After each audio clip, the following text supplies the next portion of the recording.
بسم الله الرحمن الرحيم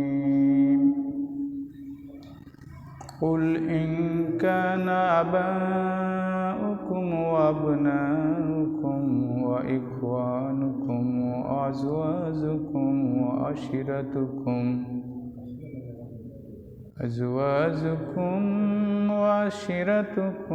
وأموال اقترفتموها وتجارة تخشون كسادها ومساكين ترضونها أحب إليكم من الله ورسوله وجهاد في سبيله فتربصوا حتى يأتي الله بأمره والله لا يهدي القوم الفاسقين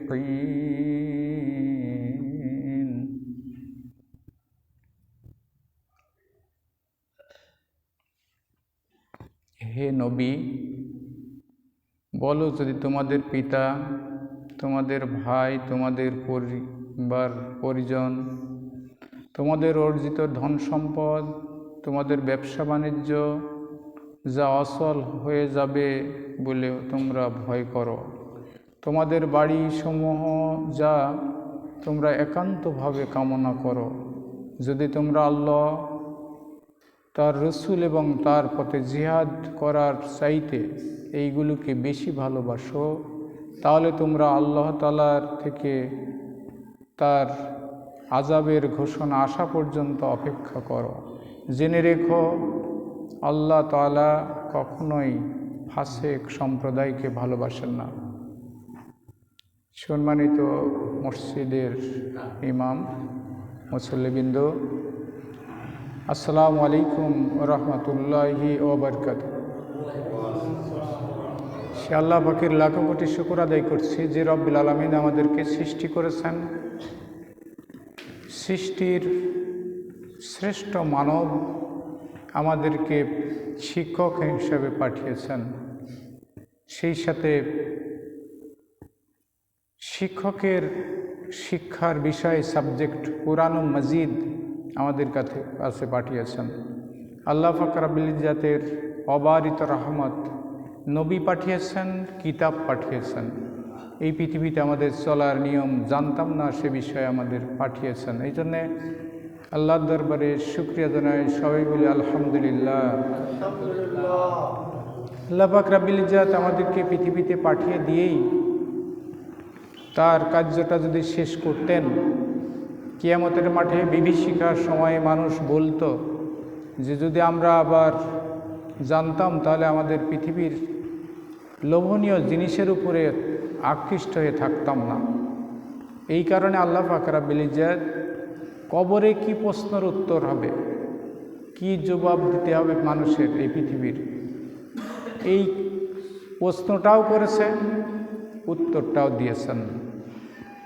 সেই আল্লাহকে জোরে বলি আলহামদুলিল্লাহ।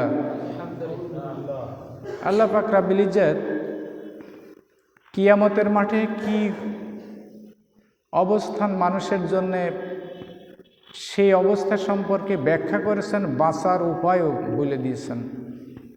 মানুষের মৃত্যুর পরের তার স্থায়ী স্থান হচ্ছে জান্নাত অথবা জাহান্নাম। জাহান্নামের অবস্থানটাও ব্যাখ্যা করেছেন এবং জান্নাতের যাওয়ার উপায়, উপকরণ, নিয়ম নীতিমালা, কোন জায়গাতে কোন স্তরে 7টা মঞ্জিল অতিক্রম করে আমাদের জান্নাতে যেতে হবে, কোন মঞ্জিলে কি কাজ করা লাগবে, আর কোন মঞ্জিলেরই বিষয়টা, এটা ব্যাখ্যা করেছেন। এই ব্যাখ্যা করার পরেও পৃথিবী আসলে জুইন নাস হুব্বুশ শাহাওয়াতি মিনান নিসা, এখানে বেশ কিছু লোভনীয় কথা বলা হয়েছে, নারীদের কথা বলা হয়েছে, সোনা চাঁদা রূপার কথা বলা হয়েছে, অর্থ সম্পদ, নিজেদের ধন সম্পদের মধ্যে যেটা নিজে হাতে গরু মহিষ যানবাহন যেটা আমরা আসলে নিজেরা চলাফেরা করি, সব লোভনীয় কথা, চাকচিক্য কথা লোভনীয় কথা বলা হয়েছে। আপনি আপনাদের সামনে কোরআন মাজিদের সূরাতুত তাওবার 24 নম্বর আয়াত তেলাওয়াত করেছি। এর উপরে যতটুকু আমাদের সম্পর্কে আল্লাহ যে নির্দেশ করেছেন এতটুকু আলোচনা করার চেষ্টা করব। রব্বি জিদনি ইলমা, রব্বি জিদনি ইলমা, রব্বি জিদনি ইলমা। রব্বুল আলামিন আমাদেরকে এই মহাগ্রন্থ আল কোরআনের সূরাতুত তাওবার একটি আয়াতের সম্পর্কে আসলে আমরা একটু আলোচনা শুনব, মনে কষ্ট না নিয়ে পালন করব। যদি কোরআনের এই কথাটা নিজের কর্মকাণ্ডে চলাফেরার বিপরীত হয়, তাহলে কোনটা গ্রহণ করা উচিত? আল্লাহর নির্দেশকেই গ্রহণ করা উচিত। যদি আমার প্রত্যেকটা কথা, প্রত্যেকটি কাজ, সমস্ত পৃথিবীর কর্মকাণ্ড কোরআনের কথা শুনলে মনে হয় যেন আমার সাথে মিলছে না, আমি তাহলে কি করব? কোরআনের সাথেই কিন্তু আমার জীবন মিলাই নেব।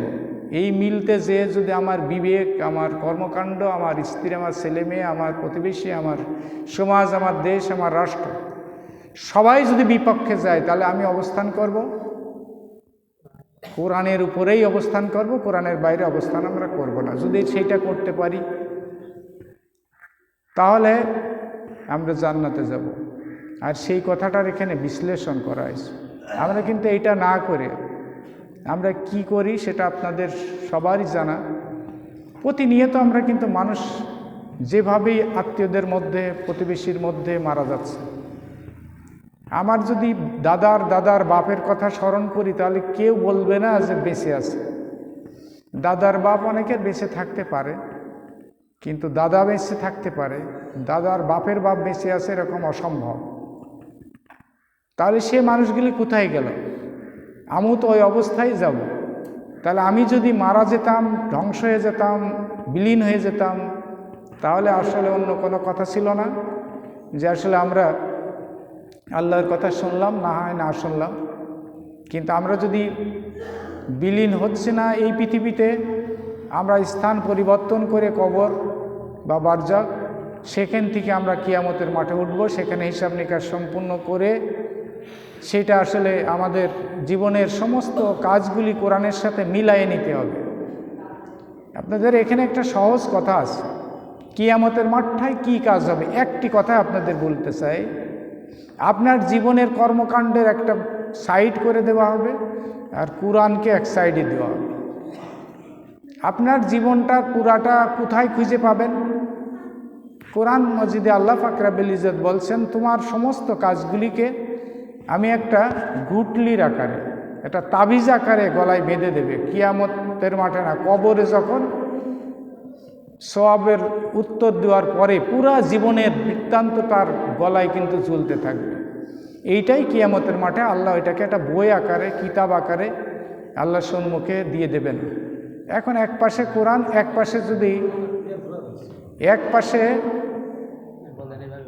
পাশে কোরআন আর এক পাশে যদি থাকে, আমার জীবন থাকে, আর ওই জীবনের সাথে কোরআনের যদি মিল করানোর কথা বলা হয়, সেই মিলটা যদি হয়ে যায় জান্নাতি, আর মিল না হলে নিজের মুখ থেকে উচ্চারিত হবে আমি জান্নাতি। তাহলে এই পৃথিবীর যে কাজগুলি আমরা করলাম, এই কাজগুলি কাল কিয়ামতের মাঠে তার নিজের জীবনে কোরআনের সাথে এই দুনিয়ার থেকে যদি মিলানো না যায়, আখিরাতে কি মিলবে? কারণ ওখানে তো আপনি যত সুবহান রাব্বিল আজিম পড়েন আর যাই পড়েন, একেবারে চিৎকার করে আল্লাহ আল্লাহ বলেন, কোনো লাভ নেই। আপনি এখানে যা করবেন প্রত্যেকটা রেকর্ড হবে, এবং প্রত্যেকটা আপনার ভালো এবং মন্দ উভয়টা রেকর্ড হবে। ভালো সাইডে রেকর্ড হবে, মন্দ সাইডে রেকর্ড হবে। আর রেকর্ডটা কিতাব আকারে কিয়ামতের মাঠে আল্লাহ দেখাবেন। আমরা এই দুনিয়াতে কেন বিভ্রান্তর পথে আছি, সেই বিষয়ের উপরে এই আয়াতের মধ্যে এটা স্পষ্ট কথা। আপনারা হয়তো আমার স্বল্প জ্ঞানের মধ্যে ভুল হতেও পারে, আল্লাহর কাছে সাহায্য চাই। এই কথাটা আপনাদের কাছে স্পষ্ট হয়ে যাবে যে আমরা কোন কারণে কোরআনের সাথে আমাদের জীবন মিলাতে পারি না। এখানে মানে বলো হে রাসূলকে বলার কথা বললেন আল্লাহ ইন কানা আবাউকুম, তোমার বাবা মানে তোমার পিতা, তোমার সন্তান, এখানে 5টা একেবারে নিকটতম ব্যক্তিদের কথা বলা হয়েছে। তোমাদের ভাই, স্ত্রী, তোমাদের আত্মীয় স্বজন, এই কয়টাই নিয়ে আমরা কিন্তু পৃথিবীতে গোলমাল, মারামারি, কাটাকাটি যা কিছু করি, তাই করি না? স্ত্রী অসুস্থ আছে আর নামাজ কালাম বা অন্য কোনো দিক কিন্তু আমরা ভুলে যাই কিনা বলেন? আমার আসলে ছেলেকে লেখাপড়া করে ইঞ্জিনিয়ার, ডাক্তার হতেই হবে, কারণ তোমার ছেলে ডাক্তার হয়েছে, আমার ছেলে ডাক্তার হতে হবে।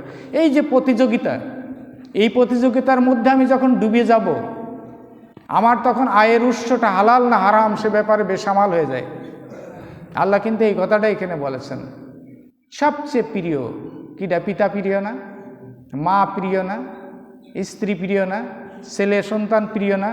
আত্মীয় স্বজন প্রিয় না? এইগুলি সবচেয়ে আমার একেবারে রক্ত, আমার নিজের, যাদের সাথে আমাদের ওয়ারিশ সম্পত্তির সম্পর্ক রয়েছে, এই ছেলেদের জন্য আমরা যা খুশি তাই করতে পারি। ছেলেকে যদি কেউ কান দিলে কাঁদায়, তার জন্য ডালসর কি ঘোড়া পড়া বাড়ায় না বাড়ায় না? বাড়ায়। ছেলের কাঁদাইছে তাই জন্যে। আর আল্লাহর কাঁদায় যারা, এইখানে এই কথাগুলি আসবে। তাহলে আমরা এই কথা বলার পরে আল্লাহ 2টা জিনিসের কথা বলেছেন। সেটা হচ্ছে উপার্জিত সম্পদ। আমাদের সম্পদ খুব মায়ান না? আল্লাহ বলছেন উপার্জিত সম্পদ। আর ওই ঘরবাড়ি, যে ঘরবাড়িগুলি তোমাদের খুব লোভনীয়, এই লোভনীয় ঘরবাড়ি, উপার্জিত সম্পদগুলি, আর পিতা, ছেলে মেয়ে, আত্মীয় স্বজন, স্ত্রী, এদের যদি বেশি ভালোবাসো, কার চাইতে? আল্লাহ এবং আল্লাহ রসুলের চাইতে ভালোবাসো। আল্লাহ এবং আল্লাহ রসুলের চাইতে যদি বেশি ভালোবাসো, অপেক্ষা করো ওই আল্লাহর গজব আসা পর্যন্ত। গজবটা সম্পর্কে তাফসীরকারকরা কয়েক জায়গাতে এরকমটিও বলেছে, কিয়ামতের মাঠের কথাও বলা হয়েছে। এই ভালোবাসার মধ্যে একটি কাজের নির্দেশ করছে। তোমার এই পিতামাতা, আত্মীয় স্বজন, সব কিছু সম্পদ, উপার্জিত অর্থ আল্লাহ আল্লাহ রসুলের চাইতে যদি বেশি ভালোবাসো, জিহাদ ফি সাবিলিল্লাহর কাজের চেয়েও ভালোবাসতে হবে। কাকে কাকে? আল্লাহ এবং আল্লাহ রসুলকে। আর কাজ করতে হবে একটি, কি কাজ? জিহাদ ফি সাবিলিল্লাহর কাজ। এই জিহাদ ফি সাবিলিল্লাহর কাজটা এখানে আসলে কুরআন মসজিদে আসলে আমি বাদ দিলে আমার কি ইমান থাকবে? আপনাদের সামনে যে কথাটা আল্লাহ বলছেন যে আসলে সব চাইতে গুরুত্বপূর্ণ কাজ হচ্ছে জিহাদ ফি সাবিলিল্লাহর কাজ। এইখানে একটা পার্থক্যই, বাড়ি করা নিয়ে মানুষ পাগল হয়ে যায় না? মানুষ ছেলে মেয়েদের লেখাপড়ার জন্য পাগল হয়ে যায় না? সম্পদ যখন, এই যে এখন ফসল কাটার সময়, এই ফসল কাটার সময় ফসল কাটার গুরুত্বটা বেশি দেওয়া হয় কিনা? এই জন্য আল্লাহ এবং আল্লাহ রসুলের চাইতে যদি বেশি ভালোবাসে জিহাদ ফি সাবিলিল্লাহর কাজ। জিহাদ ফি সাবিলিল্লাহর কাজটা কি? এইখানে একটু কষ্টদায়ক কথা হয়ে যায় আমাদের দেশের জন্য। এই বিষয়টা স্পষ্ট হওয়ার পরেও রাজনৈতিকভাবে কথাটা নিয়ে ফেলে মানুষ। কিন্তু কোরআনের দাবি হচ্ছে জিহাদ ফি সাবিলিল্লাহর কাজ হচ্ছে আল্লাহর এই সৃষ্টি মাখলুক চলবে আল্লাহর নিয়মে, আল্লাহর বিধানে, আল্লাহর কোরআন মাফিক। এই কাজটার চাইতেও অন্য কাজের গুরুত্ব বেশি দেওয়া যাবে না। তাহলে আমরা শুধু নামাজ কালামের কথা যদি বলি, নামাজ কালামের বিষয়টা আপনাদের কাছে স্পষ্ট একটা ব্যক্তির নামের কথা বলি। আব্দুল্লাহ বিন উবাই, নাম শুনছেন সবাই? উনি নামাজ পড়তেন না? ওনার দাড়ি, পাঞ্জাবি সব কিছুই ছিল, কিন্তু জানাজার পড়ার পরে আল্লাহর রসুল জানাজা পড়ার পরে বলল যে যতই নামাজ পড়ো আর দোয়া করো হে রসুল, কবুল হবে না। এই কথাটা আপনার এখানে ক্লিয়ার করার জন্যে এই তাফসীরকারকগণ সূরাতুত তাওবার 3টি ঘটনাকে উল্লেখ করেছেন। আপনাদের সামনে দীর্ঘদিন পরে মসজিদে আল্লাহ সুযোগ করে দিলেন একটা দাওয়াত অনুষ্ঠানে আসার মধ্য দিয়ে। এই মসজিদে অনেক আমার বক্তৃতা শুনেছেন, দর্শ শুনেছেন, খুতবাও শুনেছেন। যখন আমি বার্ধক্যের স্পর্শ ছাপ আসেনি, আপনাদের কথাগুলি যদি স্পষ্ট বলে না যায়, কাল কিয়ামতের মাঠে আমি দায়ী হব কি না? দায়ী হব না? এইটাই কিন্তু হিসাব নিকাশ হবে। আজকে আর আলোচনাটা কিয়ামতের মাঠে এটা কি আকারে দেখানো হবে? বই আকারে সামনে পেশ করা হবে। তোমার আলোচনাটা কোরআনের সাথে মিলাও। যদি তোমার আলোচনা কোরআনের সাথে মিল থাকে তাহলে জান্নাতে চলে যাও, মিল না থাকলে জাহান্নামে চলে যাও। সূরাতুত তাওবার প্রথম বিসমিল্লাহ নেই, তাই তো? আছে? বিসমিল্লাহ না থাকার একটি কারণ, সূরাতুত তাওবা নাজিল হয়েছে মুনাফিকদের শানে।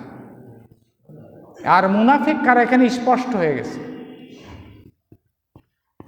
রাসূল সাল্লাল্লাহু আলাইহি ওয়াসাল্লামের সাথে যুদ্ধ শুরু করলেন মুতার যুদ্ধে, তারপরে যুদ্ধ হচ্ছে তবুকের অভিযান।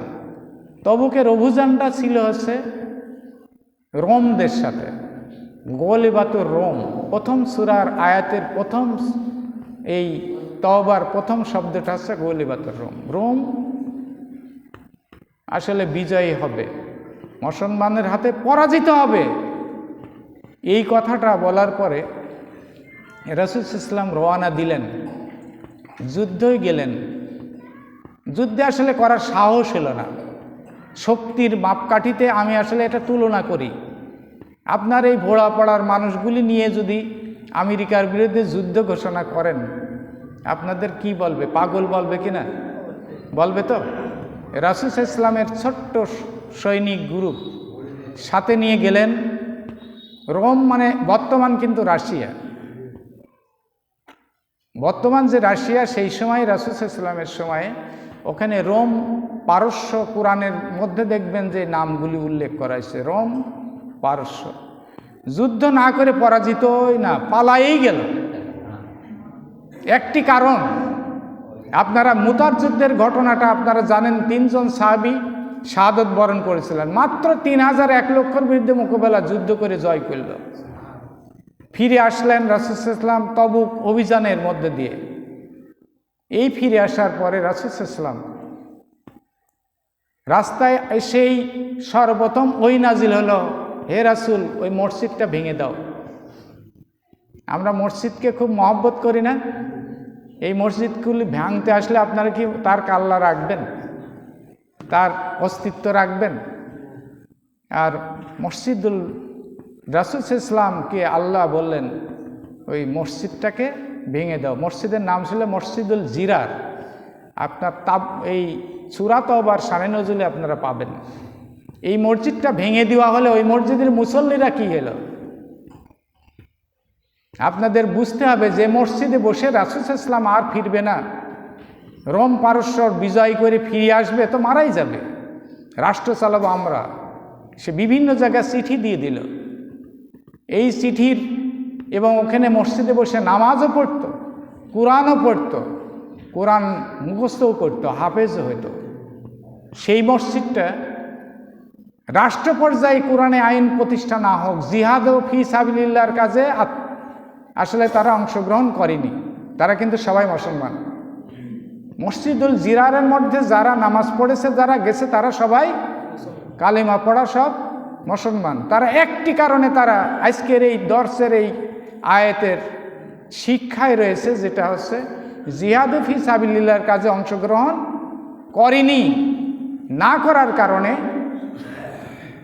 ওই মসজিদুল জিরারের কে ভেঙে দেওয়া হলো, আর যারা মুসল্লি ছিল তাদের মুনাফিক আখ্যায়িত হইল, যারই কারণে সূরা তাওবা নাজিল হয়েছে। শুধু আপনারা শুনেন কিছু হুজুরদের কণ্ঠে 3 জন সাহাবীর কথা, যারা কাবা ঘরে যে রাসূল সাল্লাল্লাহু আলাইহি ওয়াসাল্লামের রওজার পাশেই কবর, ওখানে জড়াই ধরে কাঁদে, 2 রাকাত করে নামাজ পড়ে। 40 দিন পরে আসলে তাদের তওবা কবুল হয়েছিল, এই ঘটনাটাই। কিন্তু পাশে যে আরও 80-84 বেশ কিছু সব কতজন এরকম কিছু সামান্য একটা ইঙ্গিতে তাফসিরে আমি 82-80 কথা পড়েছি। এরা এসে বললে, ইয়া রাসূলুল্লাহ, গম কাটার সময়, খেজুর কাটার সময় মা অসুস্থ, এটা অসুস্থ, এখানে এই কথাটাই বলেছে। ব্যবসা মন্দা হয়ে যাওয়ার সম্ভাবনা ছিল ইয়া রাসূলুল্লাহ, আমার সম্পদের নিরাপত্তার অসুবিধা ছিল, আমার মা দেখার লোক ছিল না, আমার বাবা দেখার লোক ছিল না, আমার স্ত্রী পরিবার পরিজনদের দেখার লোক ছিল না। এই কথা এখানে সেই কথাই বলছে যে যদি তোমরা এই সব 5 প্রকার আর 2 প্রকারের সম্পদকে জিহাদ ফি সাবিলিল্লাহর চাইতে বেশি গুরুত্ব দাও, আল্লাহ এবং আল্লাহ রসুলকে মহব্বত না করো বা এর চাইতে গুরুত্ব কম দাও, তাহলে অপেক্ষা করো কাল কিয়ামতের মাঠে আল্লাহর ফয়সালা, মানে জাহান্নামে যাওয়ার জন্য অপেক্ষা করো। তাহলে আমরা সহজ করে একটু বুঝে নিই যে আমরা আসলে জাহান্নামে যাওয়ার একটি উপায় আজকের এই সূরাতুত তাওবাতে আমরা মুনাফিক যারা হবে তারা জান্নাতে তো যাবেই না, তারা কোথায় যাবে? আর এই মানুষগুলির কাজ কি? এই মুনাফিক মানুষের কাজটা কি? যারা জিহাদে ফি সাবিলিল্লাহর কাজে অংশগ্রহণ করে না, আমাদের চাইতেও তাদের কত গুণ মর্যাদা সম্পূর্ণ সাহাবী আজমাইনগণ। আপনারা আমার কথাটা বা সাহাবীদের বিরুদ্ধে কথাটা নিয়েন না। রাসূল সাল্লাল্লাহু আলাইহি ওয়াসাল্লাম যে মেয়েটা এসে বললে ইয়া রাসূলুল্লাহ আমি জিনা করেছি, তাহলে পেটে বাচ্চা আছে? হ্যাঁ আছে। তাহলে যাও, যতদিন বাচ্চা না হয় ততদিন এসো না। এরপরে মেয়েটা বাচ্চা হলো, ফিরে আসলো, বললো ইয়া রাসূলুল্লাহ যে বাচ্চা হয়ে গেছে। বলছে যতদিন দুধ খায় ততদিন তোমার কাছে রাখো এবং তুমি ততদিন থাকো। দুধ ছেড়ে দিলে ফিরে আসলো, এরপরে বললো ইয়া রাসূলুল্লাহ আমার হদ, আমার উপরে যেটা আল্লাহর হুকুম আছে সেটা আপনি পালন করুন, ছেলে দুধ আর খাচ্ছে না। রাসূল সাল্লাল্লাহু আলাইহি ওয়াসাল্লাম ছেলেটাকে ধরলেন, সাহাবীদের উঁচু করে বললেন কে আসো এই সন্তানটাকে লালন করবে, তার সাথে আমার সাথে সে হাসর নাসর হবে। এরপর ওই মেয়েটাকে সঙ্গে সার করা হলো। আলী রাদিয়াল্লাহু আনহু সাহাবীদের মধ্যে শ্রেষ্ঠ সাহাবী কিনা বলুন তো? এসে বলছে ইয়া রাসূলুল্লাহ আমার গায়ে তো রক্ত, নাপাক রক্ত রেখে গেছে। যে বলছে কি বলছে ইয়া রাসূল, আলী তোমার কথাটা তো সঠিক হচ্ছে না। ইয়া রাসূলুল্লাহ আসলে তো জিনা করাটা মেয়ের রক্ত গায়ে লেগে গেছে। তো বলছে তুমি এখনও সেই কথাটাই বলছো? যে মেয়েটা দীর্ঘদিন পুলিশ দিয়ে তাকে কোনো রকম মানে বন্দি রাখা হয়নি, সে পালায় নাই তার জীবনের ভয়ে, তওবা করেছে পাপের জন্যে এবং আল্লাহর আইনকে, আল্লাহর নিয়মকে, আল্লাহর নীতিমালাকে পালন করার জন্য নিজের সন্তানকে রেখে দিয়ে সে আসলে সে তাকে পাপ থাকে, তোমরা গোসল করাও, আমি জানাজা পড়াবো। হাদিসটা পড়ে দেখেন। তাহলে আল্লাহর আইন, আল্লাহর বিধানকে এড়ায়ে যে আসলে আমরা কি নিস্তার পাবো?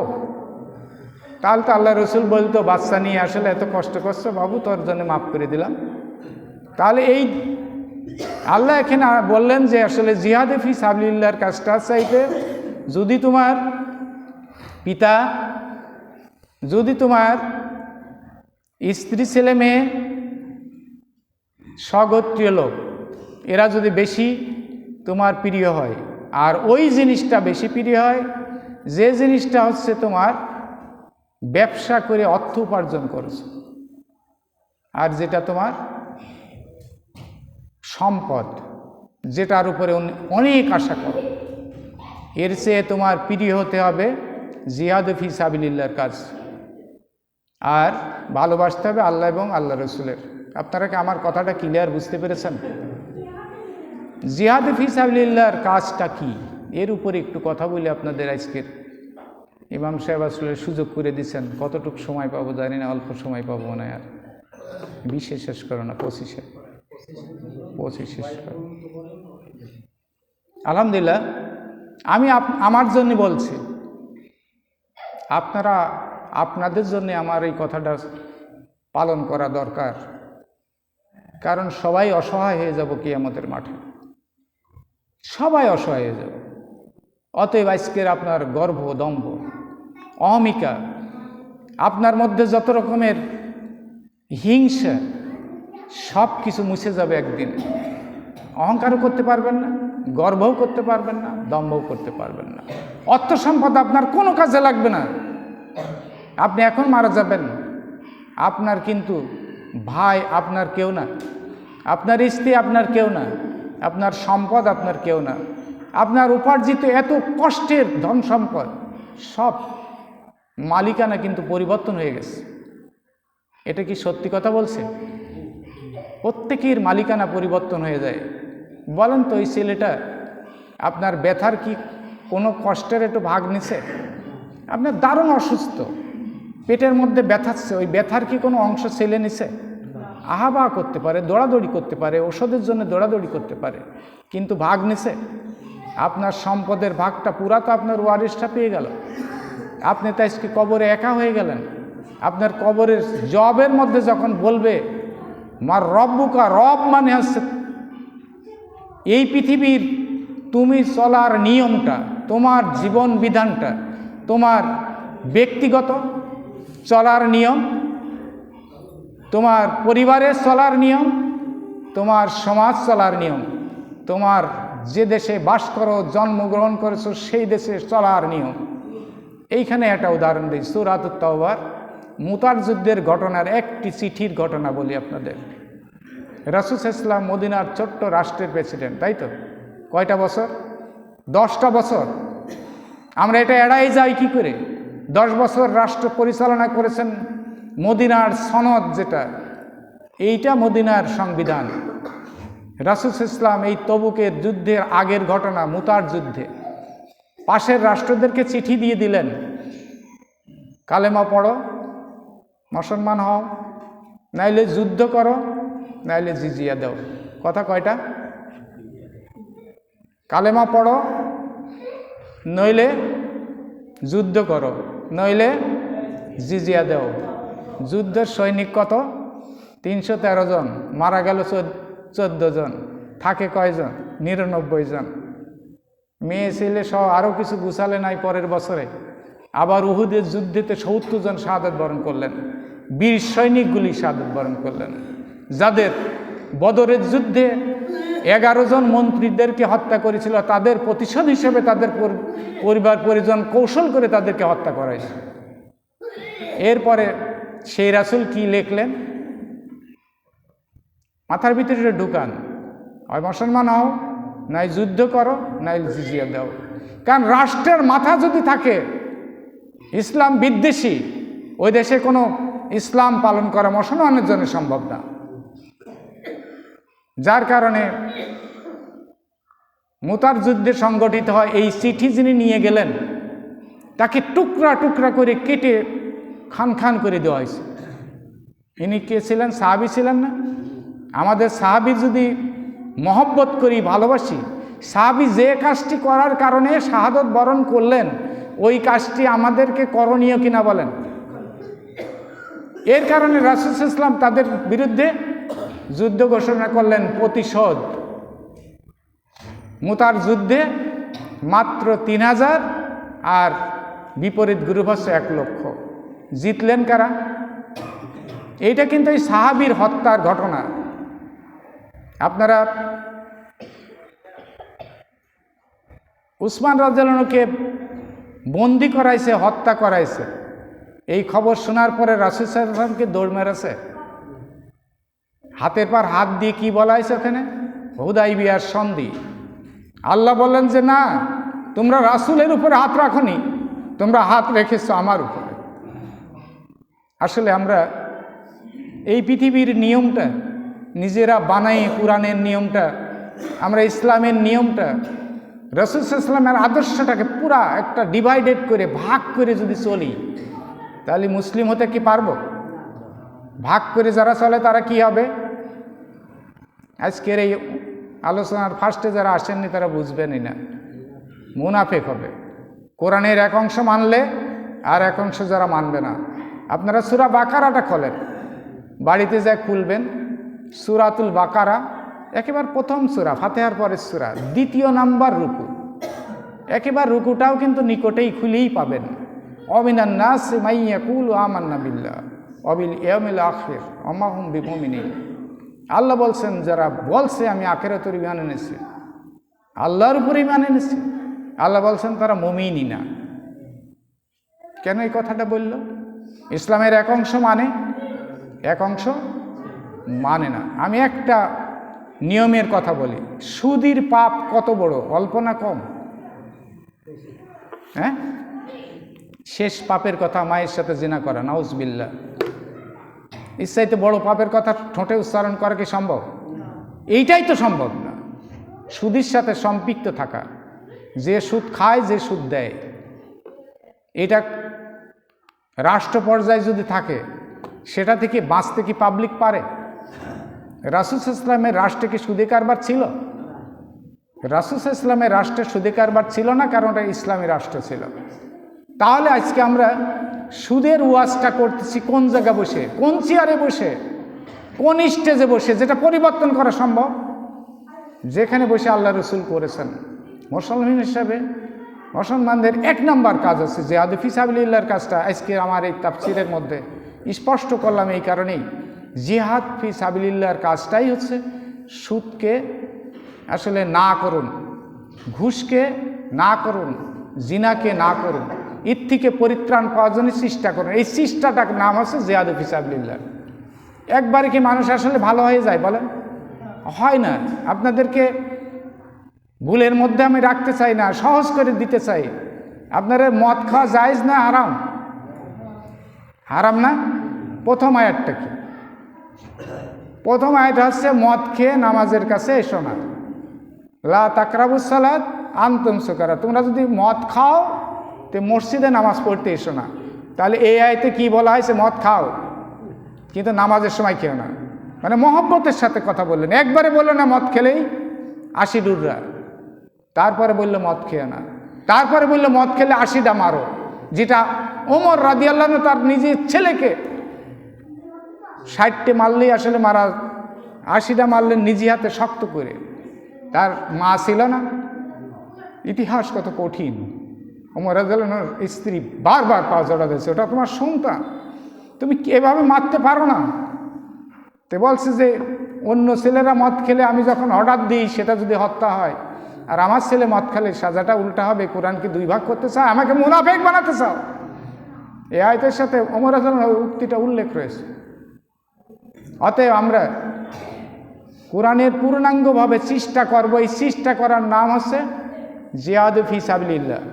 এই চেষ্টা করার নামটা নিয়েও আমাদের চিন্তা ভাবনা, কল্পনা, গবেষণা না করি। কারণ এখানে আল্লাহ বলেছেন আমার পথে আসতে তোমাদেরকে চেষ্টা করো। এটা লোকের 100% খারাপ।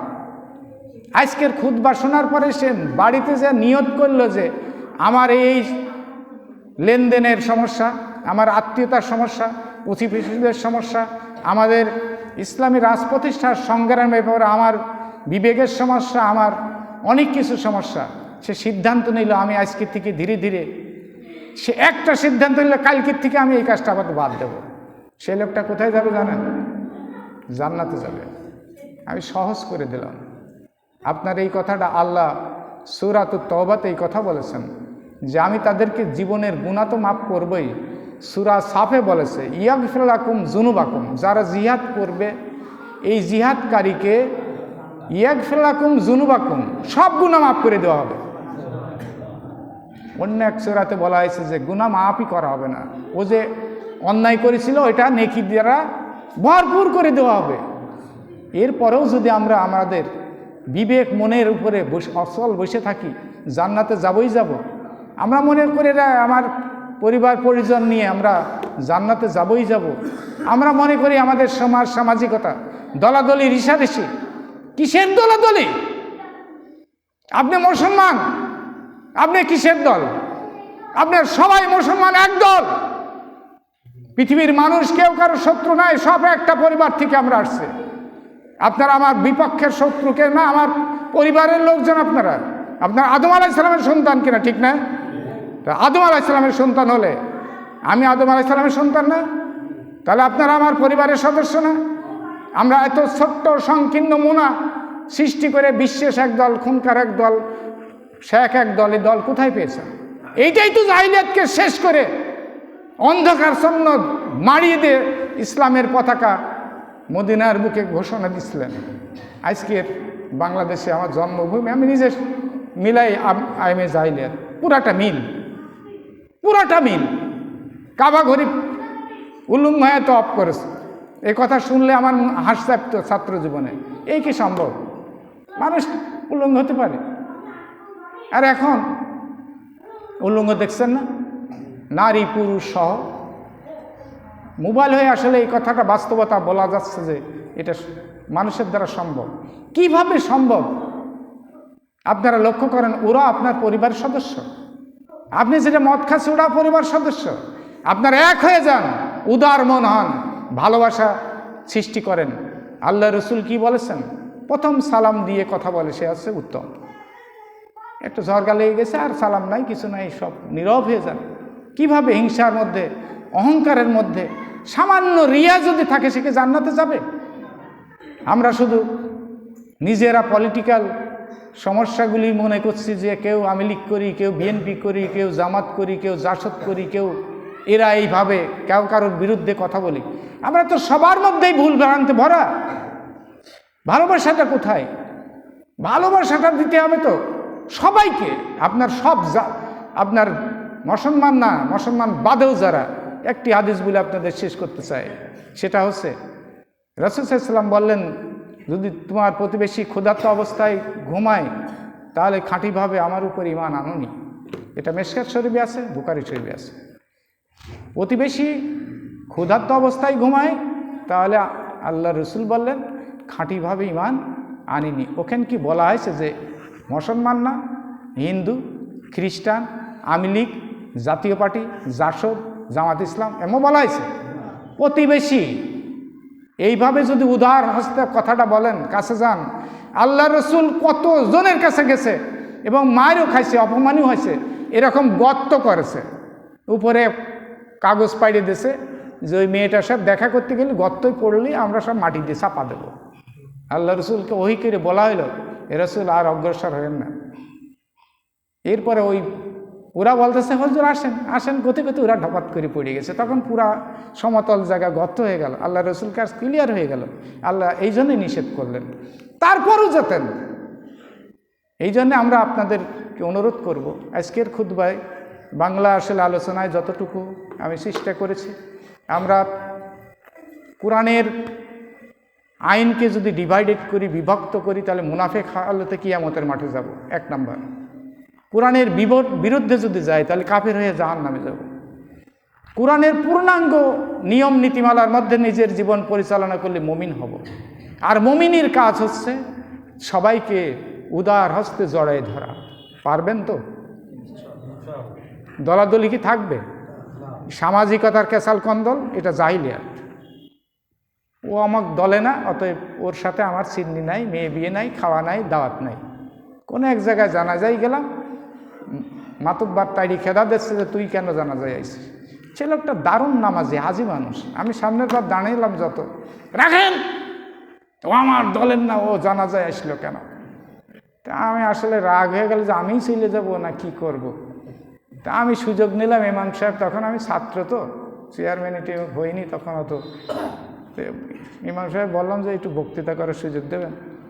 ঠিক আছে, কে আপনি? একটু পরিচয় দিলাম। আমি ওর উপরেই অহংকার, হিংসা, এর উপরে কথা বললাম। কথা বলার পর ওই মুরব্বী আমার ঠাইসে ধরল, তুমি কি আমাকে শিক্ষা দিচ্ছ? আচ্ছা বলেন তো, হাদিসের কথা বললে যদি এই কথাটা হয়, তা ওই হাজির কি হবি? এই জন্যে আমরা উদার মনা হয়, ভালোবাসা দিয়ে। আপনার আল্লাহর রসুল বলেছেন সব সৃষ্টি আল্লাহর পরিজন, সব সৃষ্টি, তার মধ্যে পিঁপড়া বাদ, গাছপালা কি বাদ। অতএব আমার সৃষ্টিকে যারা ভালোবাসে, আমি তাকে, সৃষ্টিকে মহব্বত শব্দটা আছে ওখানে, মহব্বত করে, আমি তাকে ভালোবাসি বা মহব্বত করি। তাহলে আমি মুমিনের গুণাবলীর দুই একটা কথা বললাম। জান্নাতে যেতে চাই সবাই, রাজি আছেন তো? কোরআনের বাইরে আমরা আর একটু যাব না। কোরআন নিয়ে চলবো, কোরআন মাফিক নিজের জীবন গড়বো। আসসালামু আলাইকুম ওয়া রাহমাতুল্লাহি ওয়া বারাকাতুহু।